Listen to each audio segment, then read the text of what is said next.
The fluorescent lights of the airport terminal buzzed with a low, constant hum that seemed to vibrate right through Richard's tired bones. It was that kind of exhaustion that sits heavy in your chest, the kind that no amount of strong coffee can truly fix. He had been traveling for what felt like an eternity, bouncing between 3 different cities in 5 days for a series of meetings that could have easily been emails. Now he was facing the final leg of the journey home. He adjusted the strap of his own backpack, feeling the familiar ache in his shoulder. Around him, the airport was a living, breathing machine of stress and excitement. Families were saying tearful goodbyes near the large glass windows, business people were shouting into phones, and the occasional announcement over the PA system dinged with that sharp, attention-grabbing tone that makes everyone instinctively look up. Richard just wanted to find a seat. He looked at the departure screens hanging from the ceiling, blinking through the harsh light. Gate 24. That was his destination. It was at the very end of the long, curved concourse. He let out a long sigh and started walking, forcing his legs to move one in front of the other as he walked. Tried to distract himself by looking at the shops. The bright candy colors, the overpriced electronics, the smell of cinnamon pretzels mixing with the metallic scent of jet fuel. But his mind was already at home, imagining his own sofa, his own quiet living room, and the lack of airplane noise. When he finally arrived at Gate 24, the area was surprisingly quiet. The flight before his had just boarded, and the next one wasn't due to start loading for another hour. The cleaning crew was buzzing around, picking up newspapers and empty coffee cups. Richard scanned the rows of those rigid, connected seats. Most were empty, save for a lone man typing furiously on a laptop near the window and an older woman sleeping with a scarf. Over her face, he found an empty spot on a bench that wasn't bolted to the floor. It was a relief to sit down. He leaned his head back, closing his eyes for just a moment, listening to the rhythmic thump-thump of the luggage carts driving by on the tarmac outside. He rubbed his face with his hands, trying to wake himself up. He knew if he closed his eyes for too long, he might miss the boarding call. That was the traveler's nightmare, missing the flight when home is so close. He opened his eyes and reached for his phone to check the time, but his gaze caught on something in the row of seats directly across from him. It was a bag. It was a nice bag. The kind that costs more than a monthly car payment. It was made of high-quality leather, a deep tan color, with brass buckles that gleamed under the airport lights. It looked heavy and expensive. It was sitting all by itself on the chair next to the sleeping woman. Richard looked around. Where was the owner? He checked his watch. Then he looked back at the bag. He waited a full minute. No one came to claim it. The woman next to it didn't stir. She was deeply asleep. In today's world, an unattended bag in an airport wasn't just lost property. It was a security threat. Richard felt a prickle of anxiety. He looked up the walkway, expecting to see a frantic passenger running back to retrieve it. But the corridor was empty. He looked at the information desk about 50 yards away. He could see 2 staff members standing behind the counter, looking bored. Richard stood up. He felt a bit reluctant to get involved. He just wanted to sit and be invisible until his flight was called. But he couldn't just leave it there. If he left and someone reported it as a suspicious package, the whole terminal could be shut down. Flights would be delayed. People would be panicked. Besides, what if the owner came back and someone with bad intentions had walked off with it first? He knew how much he valued his own laptop and documents. He wouldn't want to lose them. He walked over to the leather bag and looked at it closely. There was no tag on the outside, no name visible. It looked completely abandoned. "Excuse me?" Richard said softly to the sleeping woman, hoping she was just the owner's companion. She didn't move. The snoring continued, rhythmic and undisturbed. Richard looked around again. Still nobody. He felt a sudden sense of responsibility. The right thing to do was to take it to the staff. They could put it in the secure lost and found, and the owner could come get it safely. It seemed like the obvious logical solution. He wasn't trying to be a hero. He just wanted to clear up a potential problem, so he could go back to his nap. He reached down and picked up the bag by its handle. It was heavier than it looked. He held it securely in his right hand. He didn't open it. He didn't peek inside. He just turned around and began walking toward the service desk. He kept his pace steady. He wasn't running. He wasn't hiding. He was walking with the purpose of someone doing a chore. Asterisk, take the bag to the desk. Tell them it was found. Go back to seat. Wait for plane. Asterisk. That was the simple plan. He was about halfway to the desk.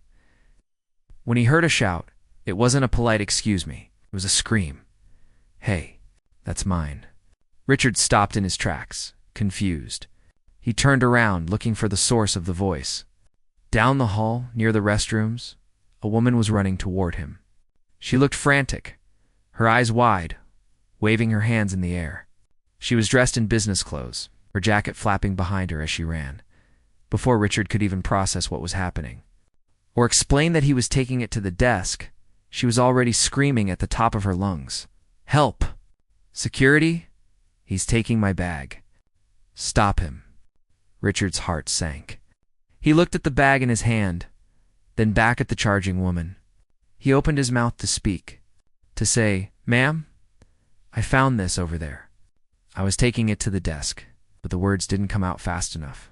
The woman shouting cut through the ambient noise of the terminal like a knife. Heads turned. People stopped walking.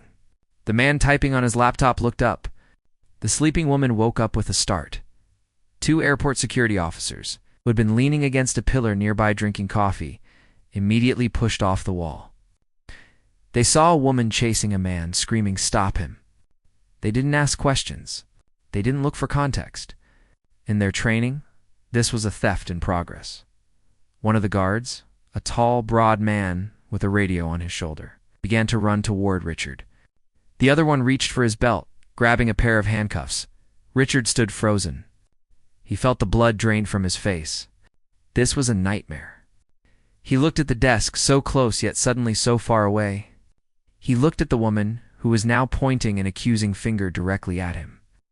"I was just trying to help," Richard muttered, his voice sounding weak and small in the large space. But the noise of the approaching footsteps drowned him out. He realized, with a sinking feeling in his stomach, that he wasn't being viewed as a good Samaritan.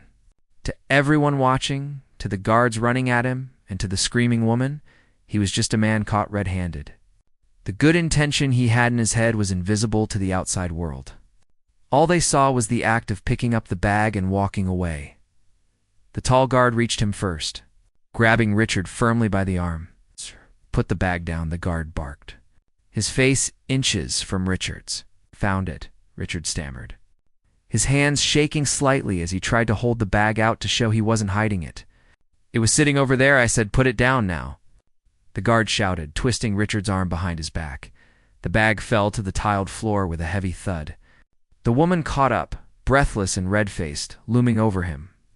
"That's him," she gasped, glaring at Richard with pure hatred. I turned my back for 1 second at the newsstand, and he snatched it. The crowd that had gathered began to murmur. Phones came out, cameras pointing at the scene. Richard felt the heat of shame rise up his neck. He looked at the faces staring at him, judging him.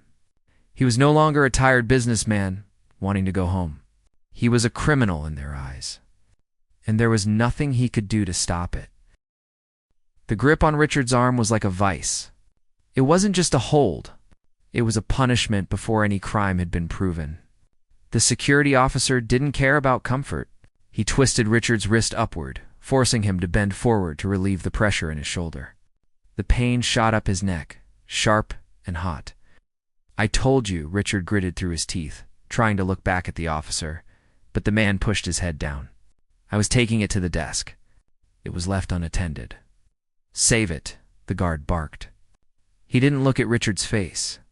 He was looking at the crowd, making sure everyone saw that he was in control.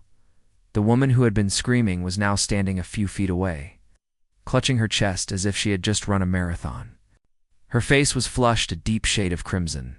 She was staring at the leather bag on the floor, then up at Richard. Her eyes narrowed into slits of pure accusation. "I cannot believe this," she panted, her voice loud enough for the people sitting in the nearby rows to hear clearly. I turned around for 1 second to buy a bottle of water. 1 second, and he just grabs it. Richard tried to stand up straighter, to find some dignity in this mess. "Ma'am," he said, his voice strained from the awkward angle of his body. "I wasn't grabbing it. I saw it sitting on a chair near the bathrooms. No one was with it. I was taking it to the staff so it wouldn't get stolen." The woman laughed, a harsh, incredulous sound. "Oh, that is rich. You were stealing it. That's where you were going with it? I saw you walking away with it. If I hadn't shouted, you would have been gone." A younger man in a hoodie, who had been watching with interest while eating a sandwich, shook his head. "Bold move, man," he muttered, looking at Richard. "Stealing right in the open like that." The comment stung more than the handcuff that was now being clicked onto Richard's wrist. The cold metal bit into his skin, tightening instantly. It was a sound he had only heard in movies, a sound that signaled the end of freedom. Click, click. The reality of it hit him like a bucket of ice water. He was being arrested, in an airport, in front of hundreds of strangers. "Is this really necessary?" Richard asked, his heart hammering against his ribs so hard he thought it might burst out of his chest. "Look at my ticket. Look at my ID. I'm a passenger. I'm flying out. Why would I steal a bag and try to board a plane?" "That's for the police to figure out," the second officer said. He was shorter, but stockier, standing with his legs wide apart, blocking Richard's path to the exit. "You're not going anywhere." The taller officer marched Richard over to a nearby support pillar and shoved him against it. "Stay put." Richard leaned against the cool metal, breathing hard. He felt sweat trickling down his forehead, despite the air conditioning being set on high. He looked at the faces in the crowd. People were whispering. Some were pointing. A mother pulled her child closer, turning her back on him as if he were contagious. It was a lonely, terrifying feeling. He had spent his life following the rules. He paid his taxes. He helped old ladies cross the street, and now he was the villain of the story. The woman, whose name he still didn't know, walked over to the bag. She didn't open it yet. She just stood over it like a mother bear protecting her cub, shooting daggers at Richard. "Do you know how much is in there?" She snapped at him. "My laptop. My work tablet. My passport. Do you have any idea the mess you would have caused me?" "I didn't open it," Richard said, feeling a desperate need to defend himself. "I didn't touch the pockets." "I swear." "Yeah, right," the woman scoffed. "Because you're such a good Samaritan. Give me a break." The taller officer spoke into his radio, his voice low and professional. "Central, we have a male suspect in custody at Gate 24 for attempted theft of luggage. Requesting patrol unit." As the minutes ticked by, the crowd grew larger. It's human nature to stop and watch a disaster, especially when it involves authority figures and potential crime. Richard felt like an exhibit in a zoo. He wanted to cover his face, but his hands were cuffed behind his back, forcing his chest out. Making him feel exposed and vulnerable, he thought about his phone. Sitting in his own backpack, which was now lying abandoned on the seat where he had been resting, he wondered if anyone would steal it. The irony was almost funny. He gets accused of stealing because he tried to return a lost item, and now his own things were ripe for the taking. "Can I at least sit down?" Richard asked the shorter officer. "I haven't done anything." The officer crossed his arms. "You'll stand until the police get here. We don't want you trying anything funny." "Trying what?" Richard asked, his frustration boiling over. "I'm 55 years old. I'm wearing a suit that costs more than your weekly paycheck. I don't steal bags." This made the woman angry again. She stepped forward. "Oh, so rich people don't steal? Is that what you're saying?" "I saw what I saw. You had your hand on my bag. I was picking it up to move it to safety." Richard yelled, losing his composure. "Why would I steal a bag and walk 20 yards to the service desk? If I was a thief, I would have run to the exit. Or the men's room." The woman turned to the officer. "Are you going to let him talk to me like that?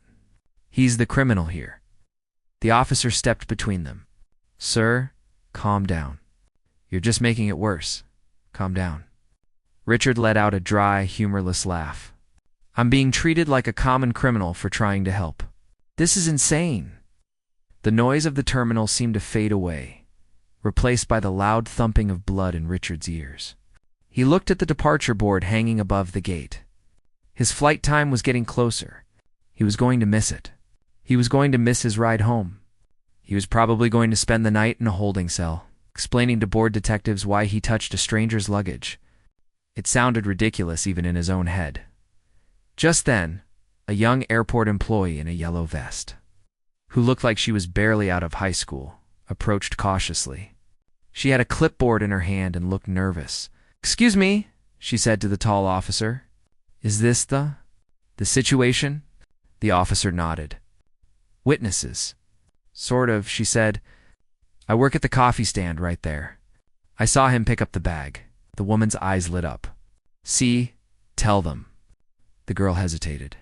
She looked at Richard, then at the officer. Well, he didn't look like he was stealing it. He looked confused. He looked around, checked the boards, and then walked toward the service desk. He wasn't running. "That's what thieves do," the woman interrupted quickly. "They act casual so nobody notices. He's a pro." The girl looked at the woman, then back at her clipboard. I just thought I should say. He didn't look like he was in a rush. It doesn't matter, the tall officer said dismissively. The victim identified him. That's probable cause. The word victim hung in the air like a heavy weight. To these officers, the narrative was already written. Richard was the aggressor, the woman was the victim. And the truth was whatever they decided, it was in their report. Richard felt a wave of hopelessness wash over him.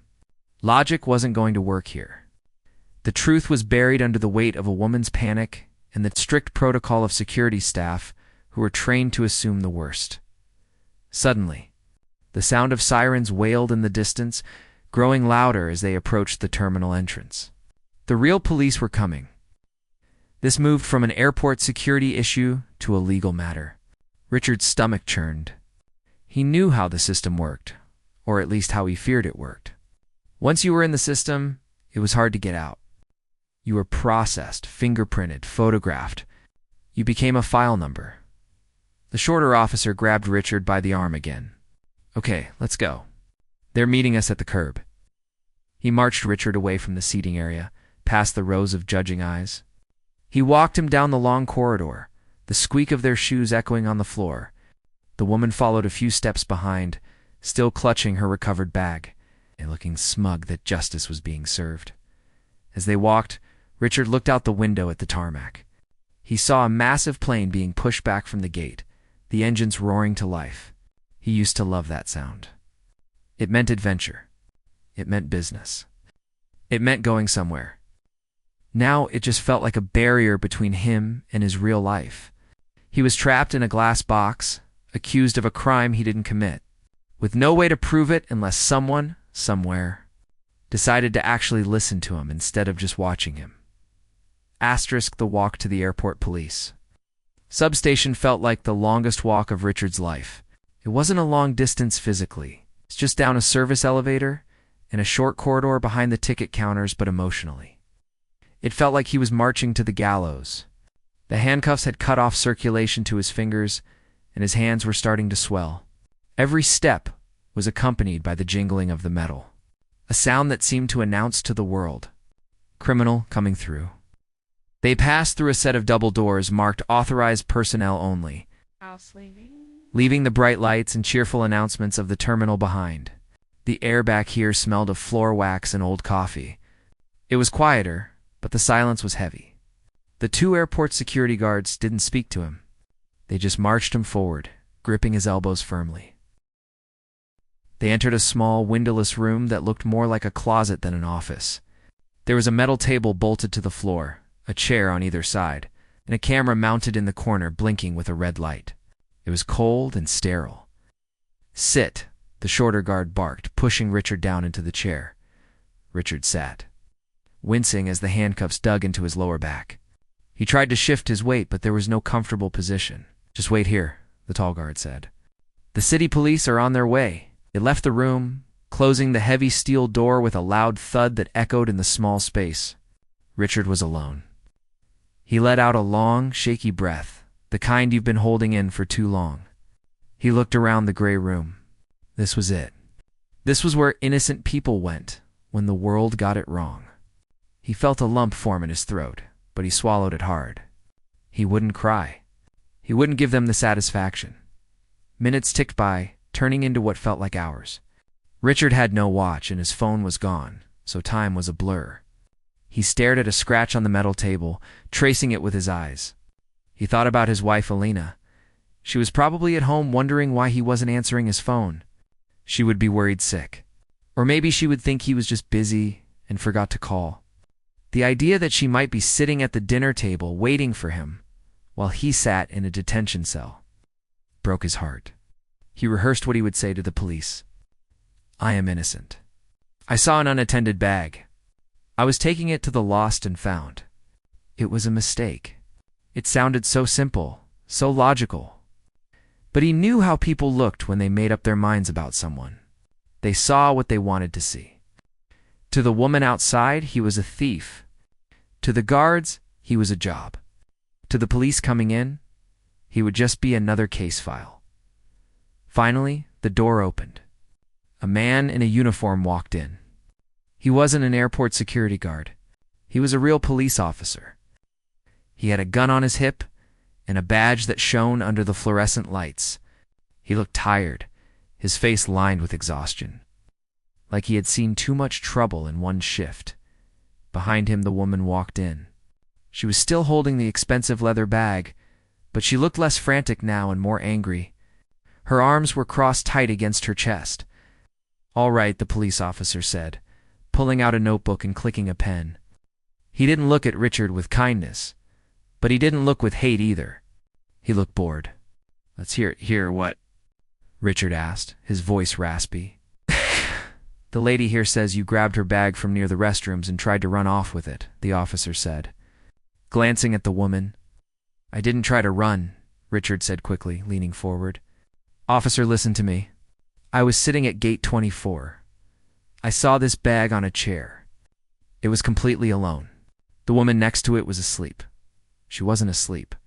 The woman interrupted, her voice sharp. I was at the newsstand. I left it for 30 seconds. Richard ignored her, keeping his eyes on the officer. I looked for the owner. I didn't see anyone.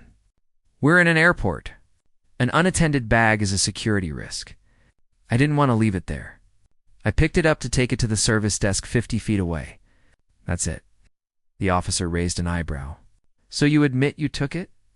I took it to move it to safety, Richard said, frustration rising in his chest. Not to steal it. I was walking toward the staff. I wasn't walking toward the exit. The officer looked at the woman. Ma'am, did you see him walking toward the desk? I saw him walking away with my property. She insisted. I shouted, and he stopped. If he was innocent, why did he stop? A thief would have run because I have nothing to hide, Richard said, his voice rising. I stopped because I was confused why you were screaming. I was trying to explain, but you started yelling thief immediately. The officer held up a hand to silence them. Okay. Let's calm down. Sir, do you have any ID on you? It's in my backpack, Richard said. The security guards left it on the chair at the gate. We have it, the officer nodded. We ran your name. You have a clean record. No priors. The woman scoffed loudly. Everyone has a first time. Richard looked at her, really looked at her for the first time. She looked like a normal person. She could have been his neighbor, or someone he worked with. But her face was twisted in a certainty that terrified him. She had convicted him in her mind, and no amount of logic was going to change that. She needed someone to blame for her scare, and he was the target. Ma'am, the officer said, sighing. Sometimes people make mistakes. We need to verify what happened. He's lying, she said, her eyes flashing. Open the bag. I bet he took my wallet out already. Richard shook his head slowly. I didn't open it. I never touched the zippers. You can check the fingerprints. The officer looked at Richard. Sir, do you mind if we search the bag? Since you had possession of it? I don't consent to a search because I didn't do anything, Richard said, knowing his rights but feeling helpless. But I'm not stopping you. It's her bag. The officer unclipped his radio. Hey, can we get a supervisor down here? And maybe someone to dust for prints if needed. He looked back at Richard. You're in a lot of trouble, sir. Theft is a serious charge. Even if nothing is missing, The intent is there. Intent? Richard felt like he couldn't breathe. My intent was to help. You can check the cameras. The Gate 24 cameras. Please, just check the cameras. The airport cameras were the only lifeline Richard had left. He knew they covered every inch of the terminal.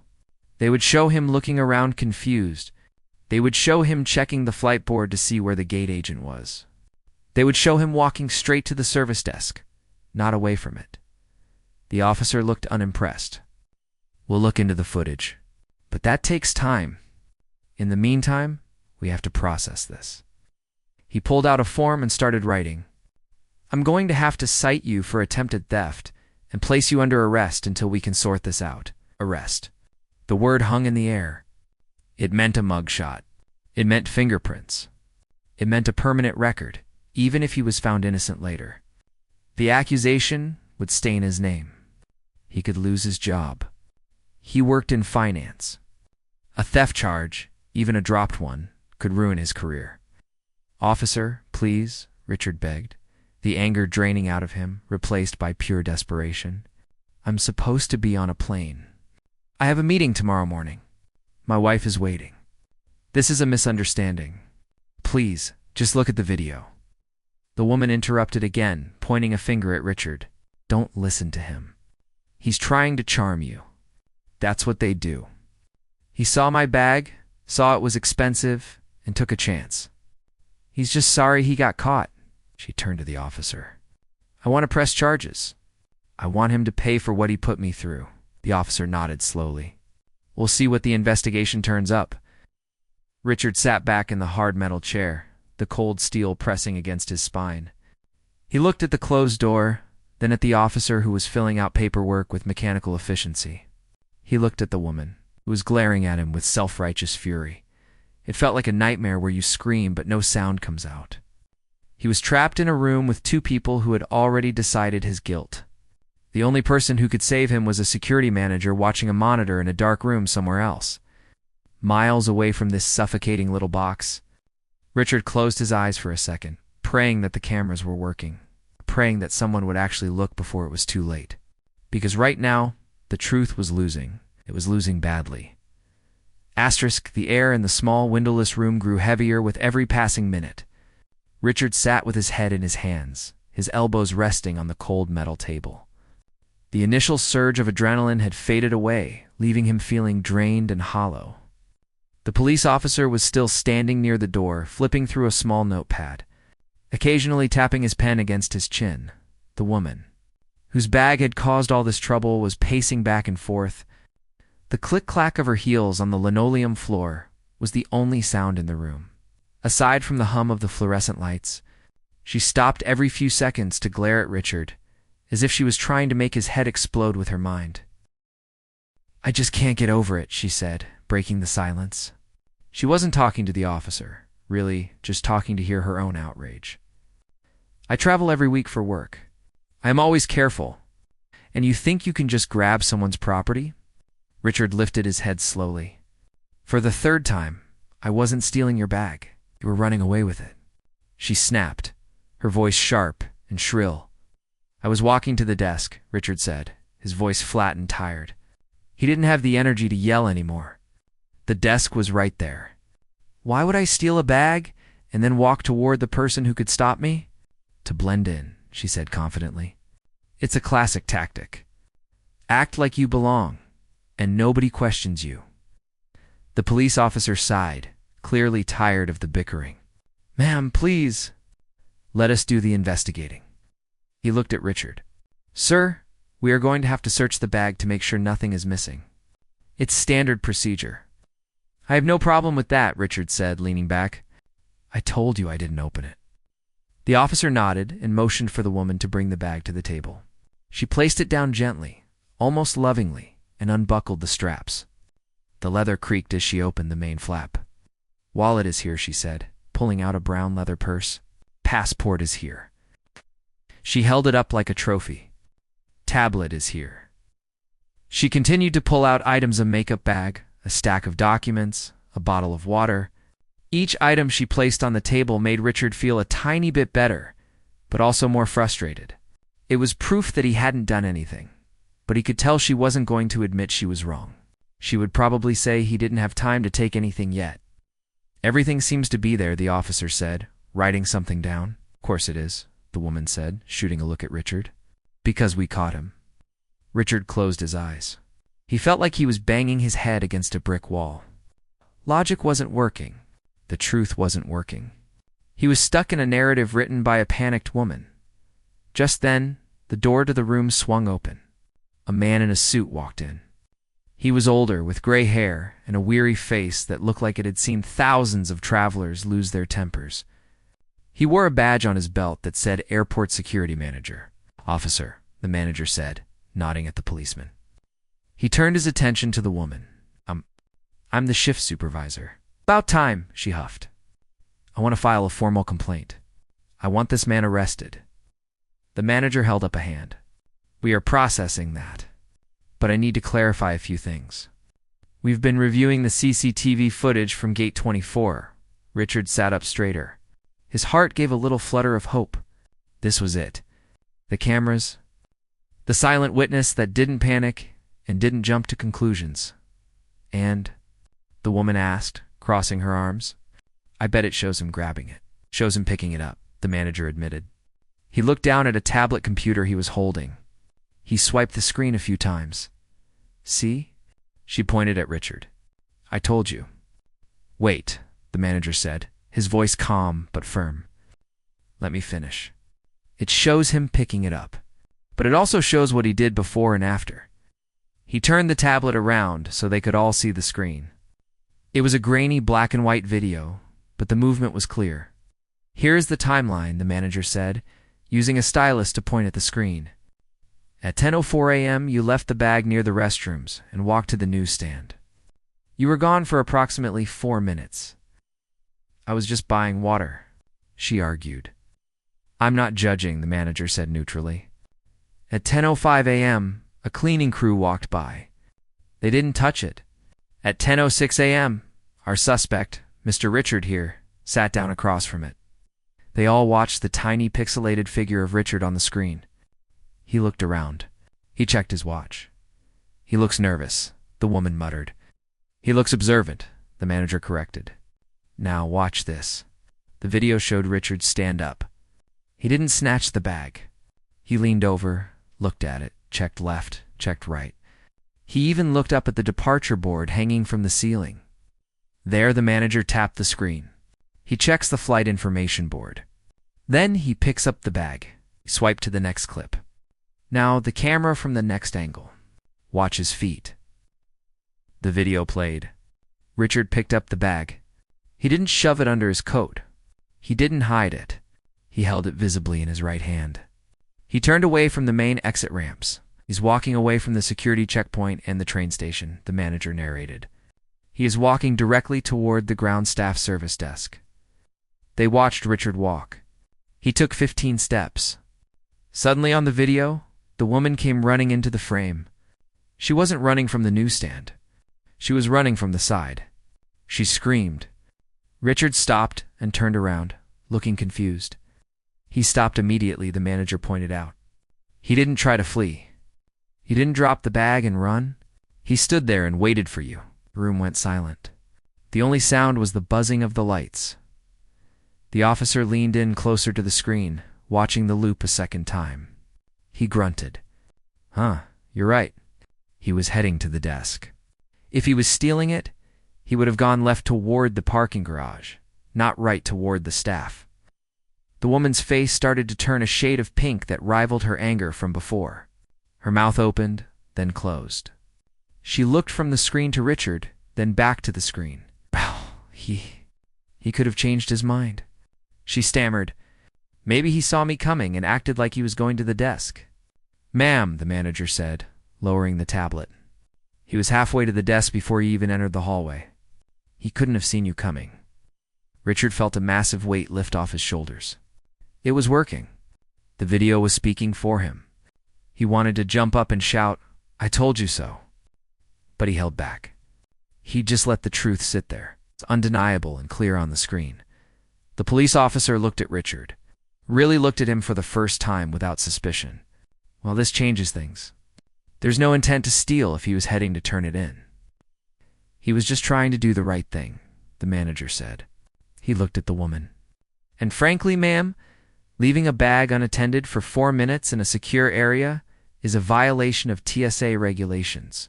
We could be fining you for that. The woman's eyes went wide. Fine me?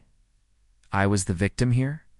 It looks like there was no theft, the manager said sternly, which means this was a false accusation. We need to be very careful about how we proceed. Richard sat back, the adrenaline starting to ebb away, replaced by a profound sense of relief. He watched the woman's confidence crumble. The righteousness she had been holding onto like a shield was falling away. She looked small now. She looked at the bag on the table, then at the door. She knew she had lost. The story wasn't about a heroic woman stopping a thief anymore. It was about a decent man being humiliated for trying to help. The police officer snapped his notebook shut. Okay, I'm not going to press charges. No crime was committed. He looked at Richard. Sir, I'm going to take these cuffs off you now. I apologize for the inconvenience, but we had to follow protocol based on the complaint. I understand, Richard said quietly. You were doing your job? The officer unlocked the handcuffs. The metal popped open and Richard rubbed his wrists. They were red and sore, but he felt free. He brought his hands to his face, covering his eyes for a moment, just breathing. He could feel the woman's gaze on him, burning with embarrassment, but he didn't care. Let her feel it. She should.